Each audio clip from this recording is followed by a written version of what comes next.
Hi guys and welcome to JK exam cracker. So guys, पहले आप सब लोगों को मेरी तरफ से हैप्पी लोहड़ी। ठीक है, आज आपका फेस्टिवल है तो फेस्टिवल को एंजॉय कर रहे होंगे आप सब लोग। ठीक है, सही तरीके से फेस्टिवल को एंजॉय करो। आज जो आपकी बैच 1 की क्लासेस नहीं हुई थी, त्योहार था, बच्चों का मैसेजेस आ रहे थे, कॉल आ रहे थे कि सर हो सके तो आज क्लास मत रखना, ठीक है, हमें टाइम नहीं मिल पाएगा स्टडी करने का। और कुछ बच्चे ऐसे थे जो कह रहे थे कि सर एक दिन का गैप डाल दें कि जो हमारा पुरानी क्लासेस मिस हो गई हैं, जो हमने जिनका नहीं पढ़ा है कुछ, उसके जो भी रहता है वो हम आज कवर अप कर लें अपना। ठीक है, कल से आपकी क्लासेस वैसे ही कंटिन्यू में चलती रहेगी। प्लस जिन जो फर्स्ट बैच के बच्चे हैं उनके जो मॉक टेस्ट रहने वाले हैं इस वीक में, शायद उनका अकाउंटेंसी का फर्स्ट चैप्टर कंप्लीट हुआ है, उसका टेस्ट रहेगा आपका सैटरडे और संडे को। ठीक है, और जिस टॉपिक के आपके एक चैप्टर खत्म हो चुका है उस सब्जेक्ट का आपका मॉक टेस्ट रहने वाला है। सो उसके लिए आप सब लोग पहले ही प्रिपेयर रहो। ठीक है, सो आपके लिए मैं यहां लेके आया हूं questions based on permutation and combination. ठीक है, ये आपका मैथमेटिक्स का पार्ट है। इन 4 क्वेश्चन के थ्रू मेरी कोशिश रहेगी कि आपने बेशक बच्चों पहले परमुटेशन एंड कॉम्बिनेशन पढ़ा है चाहे नहीं पढ़ा है, लेकिन आज की क्लास में मैं यहां कोशिश करूंगा कि जितना भी इन 4 क्वेश्चन से कंसेप्ट निकल सकता है मैं उतना कंसेप्ट यहां पे निकालूंगा। ठीक है, सबसे पहले जो लोग पहली बार हमारे चैनल को देख रहे हैं, please do subscribe to YouTube channel JK exam cracker. आप लोग बैच सेकंड की रजिस्ट्रेशन चल रही है, आप वहां पे रजिस्टर कर सकते हैं। प्लस आप लोगों के कहने पे मैंने मैथमेटिक्स एंड स्टैट का कोर्स अलग से लॉन्च किया है, आप वहां पे भी जाके रजिस्टर कर सकते हैं। 15 जनवरी से आपका बैच सेकंड की क्लासेस होना स्टार्ट हो जाएगी, आप लोग वहां पे रजिस्टर कर ले। साथ में जो हमारा जो बैच है उसमें आपकी video lectures, PDF, mock test, ये सब चीजें वहां पे इंक्लूड रहेगी। ठीक है, बार बार ये चीज पूछो मत कॉल करके कि सर इसमें क्या क्या रहेगा, कैसे कैसे रहेगा। एक बार जब वीडियो देख रहे हो यहां पे ध्यान से सुन लो कि क्या क्या चीजें आपको मिलने वाली हैं, और वो सब चीजें वहां पे इंक्लूड रहेंगी आपकी। चलिए, यहां पे हम फर्स्ट क्वेश्चन आपका स्टार्ट करते हैं। In how many ways can the letter of the word software be arrange in a way that the vowels always come together. हमें एक वर्ड यहां पे गिवन है सॉफ्टवेयर। क्या यहां पे वर्ड गिवन है सॉफ्टवेयर, SOFTWARE। ये बच्चों आपका यहां पे एक वर्ड है। अब बोला गया मैं सॉफ्टवेयर के वर्ड के जो अल्फाबेट्स हैं इनको कितने तरीके से यहां पे अरेंज कर सकता हूं। ठीक है, इनको अरेंज करने का यहां पे तरीका क्या है। देखो, पहले तो मैं बात करूं, यहां पे आपके बेटा total number of 8 alphabets use हुए हैं, है ना। अब जो ये 8 अल्फाबेट है, सारे के सारे अल्फाबेट यहां पे डिफरेंट है। अब इन 8 अल्फाबेट के यहां पे कॉम्बिनेशन से, जब मैं बोलूंगा आपका यहां पे इनको अरेंज करने से यहां पे क्या हुआ, आपका एक वर्ड फॉर्म हुआ है सॉफ्टवेयर। लेकिन जो ये 8 आपके जो अल्फाबेट हैं, ये कोई और आपका मीनिंगफुल वर्ड भी बना सकते हैं। हो सकता है कि कोई एक ऐसा नॉन मीनिंगफुल वर्ड भी आपका यहां पे फॉर्म होगा, बिल्कुल होगा। मैं कैसे भी इनको यहां पे अरेंज करूं, मैंने लिखा यहां पे OFTWSRAE। अब ये भी तो कोई आपका यहां पे वर्ड फॉर्म हुआ, वो बात दूसरी है कि इसका कोई मतलब निकलता है चाहे नहीं निकलता है। ठीक है, अब बोला गया कि मैं सॉफ्टवेयर के जो अल्फाबेट हैं इनसे मैं कितने ऐसे वर्ड बना सकता हूं कि यहां पे जो वोवेल हो वो हमेशा आपका इकट्ठा है। सबसे पहले मैं यहां पे देखूंगा आपके वोवेल है कितने, तो आप बोलोगे सर O वोवेल है, A वोवेल है, E वोवेल है ना। और ये तीनों वोवेल आपके यहां पे कैसे आने चाहिए, बताओ, तीनों आपके यहां पे इकट्ठे रहने चाहिए, तीनों आपके यहां पे इकट्ठे रहने चाहिए। सिंपल सी बात करूं, सपोज करो मेरे पास एक वर्ड है आपका ईट, EAT, है ना। अब इसी अल्फाबेट को मैं यूज करके और कितने वर्ड फॉर्म कर सकता हूं, आप बोलोगे EAT, चाहे ETA, है ना, TAE, चाहे TEA, है ना। उसके बाद आपका यहां पे क्या बनेगा, ATE और AET, है ना। तो मैं इसी अल्फाबेट को यूज करके आपके यहां पे 6 डिफरेंट आपके वर्ड्स फॉर्म कर सकता हूं। ठीक है, ये आपके टोटल यहां पे 6 वर्ड बने हैं। अब निकालते कैसे हैं, एक अल्फाबेट है, 2 अल्फाबेट है, 3 अल्फाबेट है, तो इसका आंसर बनेगा यहां पे आपका 3 फैक्टोरियल। क्या बनेगा आंसर यहां पे आपका 3 फैक्टोरियल। ये बात आपको यहां पे समझ आई, क्योंकि 3 अल्फाबेट है, आंसर आ गया यहां पे 3 फैक्टोरियल। नहीं तो मैं यहां कैसे कर सकता हूं, देखो ये आपके 3 यहां पे प्लेसेस है और मेरे को 3 ही लेटर का यहां पे एक वर्ड फॉर्म करना है। तो बेटा जो फर्स्ट प्लेस है इसको फिल करने के मेरे पास 3 तरीके हैं। आइदर मैं यहां पे E लिखूंगा, जहां A लिखूंगा, जहां फिर आपका यहां पे T लिखूंगा। 3 तरीके आपके यहां पे होंगे, बिल्कुल। सपोज करो इसको फिल करने के यहां पे 3 तरीके हैं, और अगर कोई एक वर्ड आपका यहां पे आ गया तो जो बाकी बचे हुए 2 रिमेनिंग वर्ड है वो आपके कहां जाएंगे, उनको मैं यहां पे भर सकता हूं, उनको मैं यहां पे बढ़ सकता हूं, ठीक है। एक वर्ड आपका यहां आ गया, एक आपका यहां पे आ गया। अब जो तीसरा आपका अल्फाबेट है वो कहां पे आएगा, वो आपका यहां पे आएगा, ठीक है। तो आपको इसको बनने के 3 तरीके, इसको 2 तरीके, इसको 1 तरीका, और जब तीनों को मैं यहां पे भर दूंगा तो आपका एक मीनिंगफुल या नॉन मीनिंगफुल आपका यहां पे वर्ड फॉर्म होगा।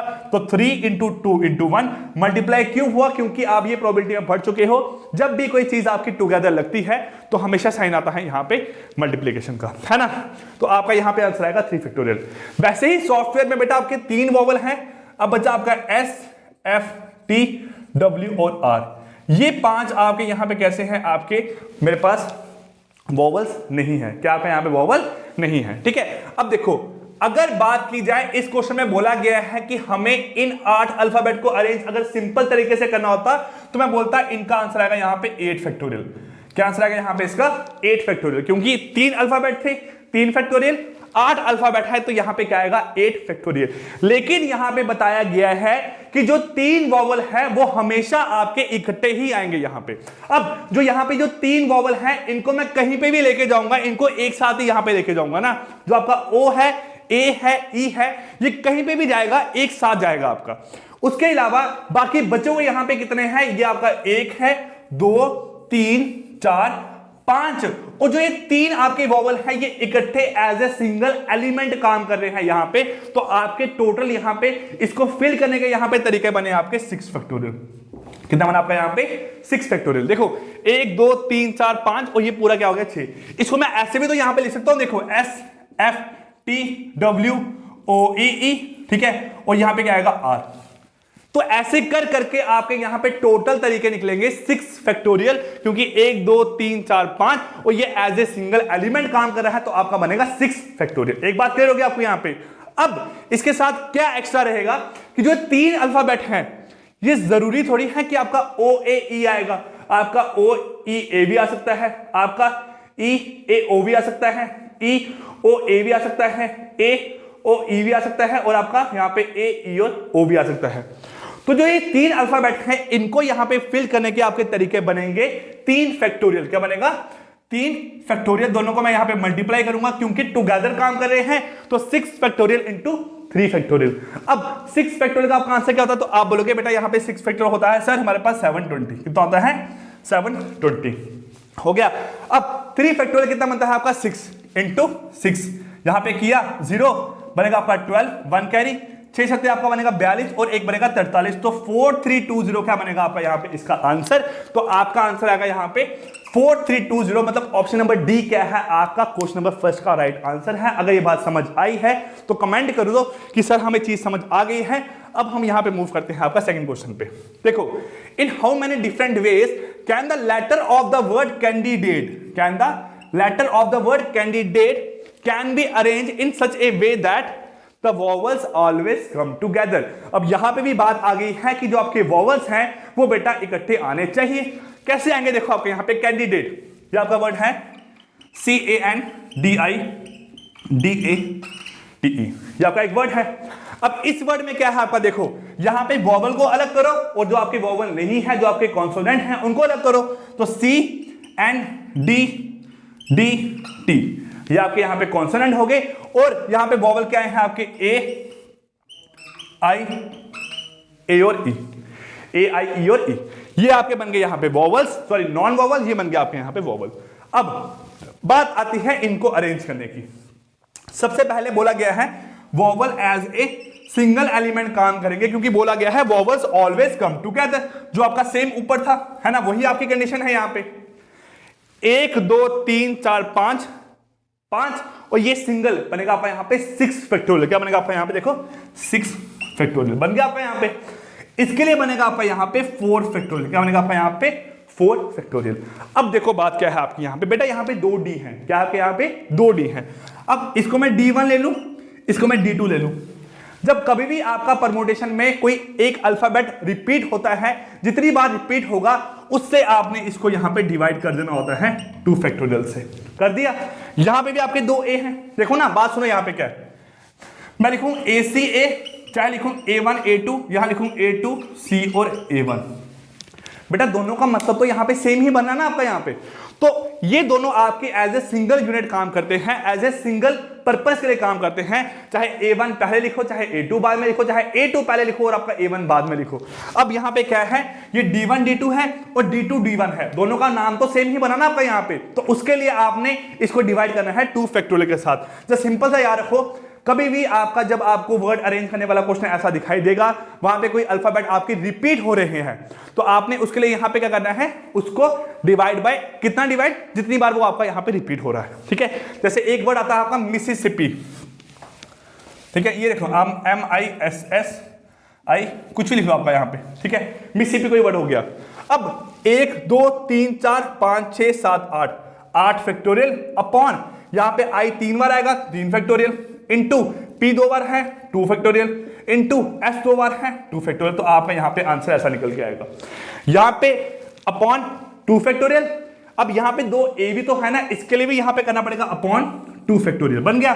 तो 6 factorial into 4 factorial upon 2 factorial into 2 factorial. देखो यहां पे क्या बनेगा, 6 factorial into 4 into 3 factorial upon 2 factorial मतलब 2 फैक्टोरियल मतलब 2 अपॉन 4 आपका बन जाएगा। ठीक है, ये 4 के साथ 4 कैंसिल हो गया।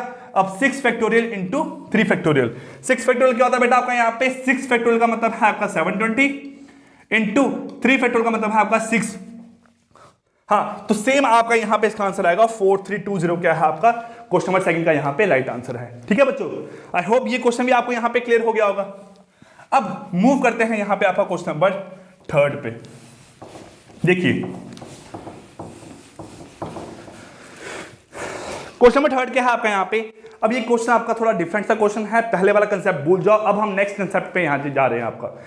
ए committee of 5 member is to be formed out of 3 training, 4 professors and 6 research associate. देखो बोला गया है 3 क्या है आपकी यहाँ पे ट्रेनी है, 4 क्या है आपके यहाँ पे प्रोफेसर है और 6 क्या है आपके यहाँ पे रिसर्च एसोसिएट है। ये आपके यहाँ पे लोग हैं, इनमें से मैंने 5 लोगों की टीम फॉर्म करनी है, 5 लोगों की टीम फॉर्म करनी है, लेकिन उस टीम की कंडीशन क्या है, ठीक है, इन how many ways this can be done if the committee should have all the 4 professor and 1 research associate. बोला गया है कि एक केस में क्या होना चाहिए आपका यहां पे 4 प्रोफेसर एंड 1 रिसर्च एसोसिएट। अब आप बोलोगे यहां पे मल्टीप्लाई क्यों किया, क्योंकि जब 4 प्रोफेसर और 1 आपका रिसर्च एसोसिएट सेलेक्ट होगा तभी आपकी टीम फॉर्म होगी, इसलिए ये दोनों काम करेंगे एज ए सिंगल यूनिट और टुगेदर काम कर रहे हैं, इसलिए आपका यहां पे मल्टीप्लिकेशन आएगा। और का मतलब क्या है आपका यहां पे प्लस 3 ट्रेनी एंड का मतलब मल्टीप्लिकेशन 2 प्रोफेसर। देखो 5 लोगों की टीम फॉर्म करनी है, चाहे ऐसे होगी चाहे आपकी ऐसे होगी, टोटल आपने वेज निकालने हैं, निकालो यहां पे। अब बोला गया है यहां पे सिलेक्शन की बात हो रही है आपका, यहां पे क्या है आपका सिलेक्शन की बात हो रही है, क्योंकि इतने लोगों में से आपने यहां पे 5 लोगों को सिलेक्ट करना है। जब भी कभी सिलेक्शन की बात आती है तो दिमाग में क्या याद आता है, कॉम्बिनेशन। क्या याद आता है, कॉम्बिनेशन। अब देखो टोटल प्रोफेसर 4, तो 4C4 इनटू यहां पे टोटल आपके रिसर्च एनालिस्ट 6 है, तो 6C1, क्योंकि 6 रिसर्च एनालिस्ट में से आपने 1 सिलेक्ट करना है और 4 प्रोफेसर में से आपने 4 प्रोफेसर यहां पे मेरे पास निकालने हैं। प्लस यहां पे क्या आएगा आपका 3 ट्रेनी आउट ऑफ 3, तो 3C3, क्योंकि 3 में से 3 निकालनी है, मल्टीप्लाई बाय 2 प्रोफेसर, 4 में से 2 प्रोफेसर बनेगा आपका 4C2, बन गया आपका यहां पे। अब कॉम्बिनेशन तो आप निकालना सीख चुके हो, चलिए अब निकालते हैं यहां पे कॉम्बिनेशन। तो क्या बनेगा 4C4 का मतलब होता है 1, निकाल के देख लो। 4 factorial upon 4 factorial into 4 minus 4 factorial बनता है आपका यहां पे 1 इंटू यहां पे 6C1। जब भी कभी आपका NC1 होता है उसका आपका आंसर आता है यहां पे n, और आपका जब यहां पे NCN होता है उसका आपका आंसर यहां पे क्या आता है 1। ये मैं आपको शायद पहले लेक्चर में बता चुका हूं, ठीक है। NC1 का मतलब है n और NCN का मतलब है आपका यहां पे 1 हो गया। अब देखो इंटू 6, ये बनेगा आपका 6, निकाल लो यार यहां पे अगर आपको दिक्कत आ रही है तो ना, ठीक है। 4 फैक्टोरियल अपॉन, ये पता ना फॉर्मूला, NCR का फॉर्मूला है आपका n factorial upon n minus r factorial into r factorial. निकालो यहां पे 4 factorial upon 4 minus 4 factorial into 4 factorial, आपका 1 हो जाएगा। ये 4 और 4 कट गया, आपका आंसर यहां बनेगा 1 इंटू ये बनेगा 6 factorial upon 6 minus 1 factorial into 1 factorial, है ना। अब 6 माइनस 1 बनेगा आपका 5 फैक्टोरियल। तो ये जब आपका 6 माइनस 1 5 बनेगा, उस 5 को कैंसिल करेंगे यहां पे 6 इंटू 5 फैक्टोरियल के साथ। ये आपका यहां पे इसके साथ कैंसिल हो गया, सिर्फ बेटा आपका यहां बच गया 6। क्या बच गया आपका यहां पे 6, है ना। तो 1 इंटू 6 आपका यहां पे बन जाएगा। चलिए यार थोड़ा और डिटेल में यहां देख सकते हैं। मुझे पता है कि आप लोगों को यहां पे कुछ लोग ऐसे हैं जिन्होंने ये चीजें नहीं पढ़ी हैं, उनको दिक्कत आएगी। चलिए ये बनेगा 4 factorial upon 4 minus 4 factorial into, है ना, इंटू आर मतलब 4 फैक्टोरियल। ये कैंसिल हो गया, ये बन जाएगा आपका 1। तो ये ओवरऑल आंसर आ गया 1 इंटू ये बनेगा 6 factorial upon 6 minus 1 factorial into 1 factorial. तो 6 माइनस 1 बनता है आपका 5 फैक्टोरियल। क्या बनता है 5 फैक्टोरियल, और 1 का मतलब तो 1 ही है आपका। लेकिन जो ऊपर वाला 6 फैक्टोरियल है, इसको मैं 6 into 5 into 4 into 3 into 2 into 1 लिखूंगा, लेकिन उसके बजाय मैं इसको यहां पे लिखूंगा 6 इंटू 5 फैक्टोरियल। क्यों? क्योंकि आपस में यहां पे कैंसिल हो जाएंगे। तो ये बन गया आपका यहां पे 6। क्या बन गया आपका यहां पे 6 प्लस ये बनेगा 3c3 बनेगा आपका 1 इंटू ये बनेगा 4 factorial upon 4 minus 2 factorial into 2 factorial बनेगा आपका 4 इंटू 3 इंटू 2 फैक्टोरियल अपॉन बनेगा 2 फैक्टोरियल इंटू 2 फैक्टोरियल। बन गया आपका यहाँ पे बिल्कुल। ये 2 है, ये 2 है, 4, ये 4 के साथ यहाँ पे कैंसिल हो गया, और 3 इंटू 2 बनेगा आपका 6। तो 6 प्लस 6 बेटा यहाँ पे कितना आ गया आपके 12 वेज। तो इसका मतलब यहाँ पे आंसर क्या आएगा आपको, ये जो तरीका गिवन था क्वेश्चन में, उसको नंबर ऑफ वे जो है अगर फाइंड करने हैं, वो आपके बनते हैं यहाँ पे 12 तरीके। क्या बनते हैं आपके यहाँ पे 12 तरीके। ठीक है, चलिए अब मूव करते हैं यहाँ पे आपका नेक्स्ट क्वेश्चन की तरफ, क्वेश्चन नंबर 4। क्लियर?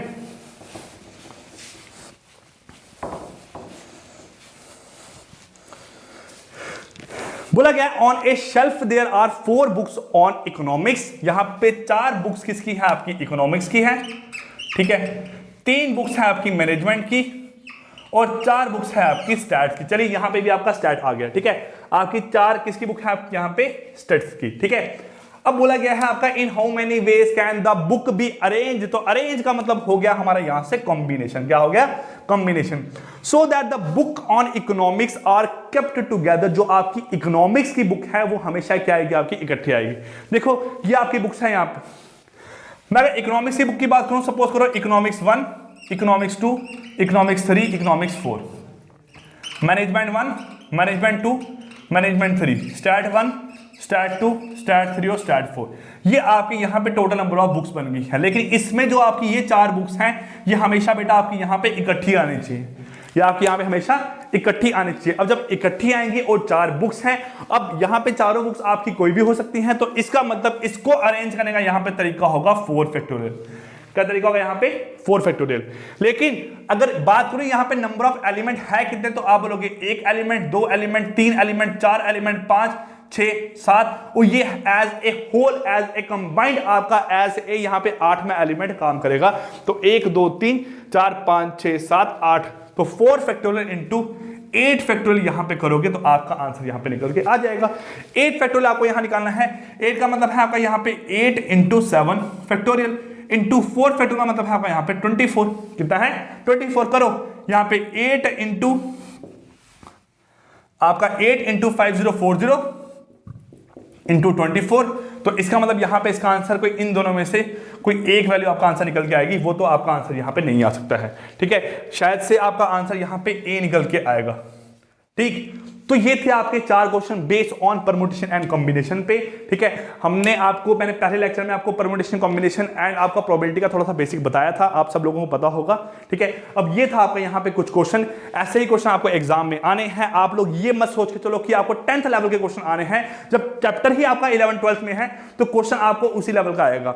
आप ये बात सोच के दिमाग में रखते हो कि पेपर ईजी आने वाला है जेके एसएसबी का। जब मुश्किल आया तो क्या हुआ? एक नंबर से आपका एग्जाम रह गया ना। तो वो चीज दूर करने के लिए आपने इसे पढ़नी है, प्रॉपर तरीके से पढ़नी है। ठीक है, वीडियो लेक्चर आपके पहले के अवेलेबल है। जो लोग चाहते हैं पेड कोर्स ज्वाइन करना, वो पेड कोर्स ज्वाइन कर सकते हैं। 15 से आपकी क्लास स्टार्ट होगी। जो लोग नहीं चाहते हैं ज्वाइन करना, वो लोग अपने लेक्चर पहले के अपलोडेड हैं, आराम से सारे लेक्चर देख सकते हैं। ठीक है, मैं देखता हूं आज के टाइम पे मेरे फर्स्ट लेक्चर पे कमेंट आ रहा है बच्चों का कि सर जो भी आप लिख रहे हो अच्छा पढ़ाया है, ठीक है, समझ अच्छे से आई है, हम पहले चैनल तक नहीं पहुंच पाए, ठीक है, वो सब आप चीजें देख लो अपने हिसाब से, आप पढ़ सकते हो वहां से ना। क्लियर? सो गाइस मिलते हैं आपकी नेक्स्ट क्लास में। सब लोग आज लोहड़ी है, अच्छे से एंजॉय करना। कल से आपकी क्लासेस रेगुलर वैसे ही रहेगी। तब तक के लिए take care, good bye, thank you.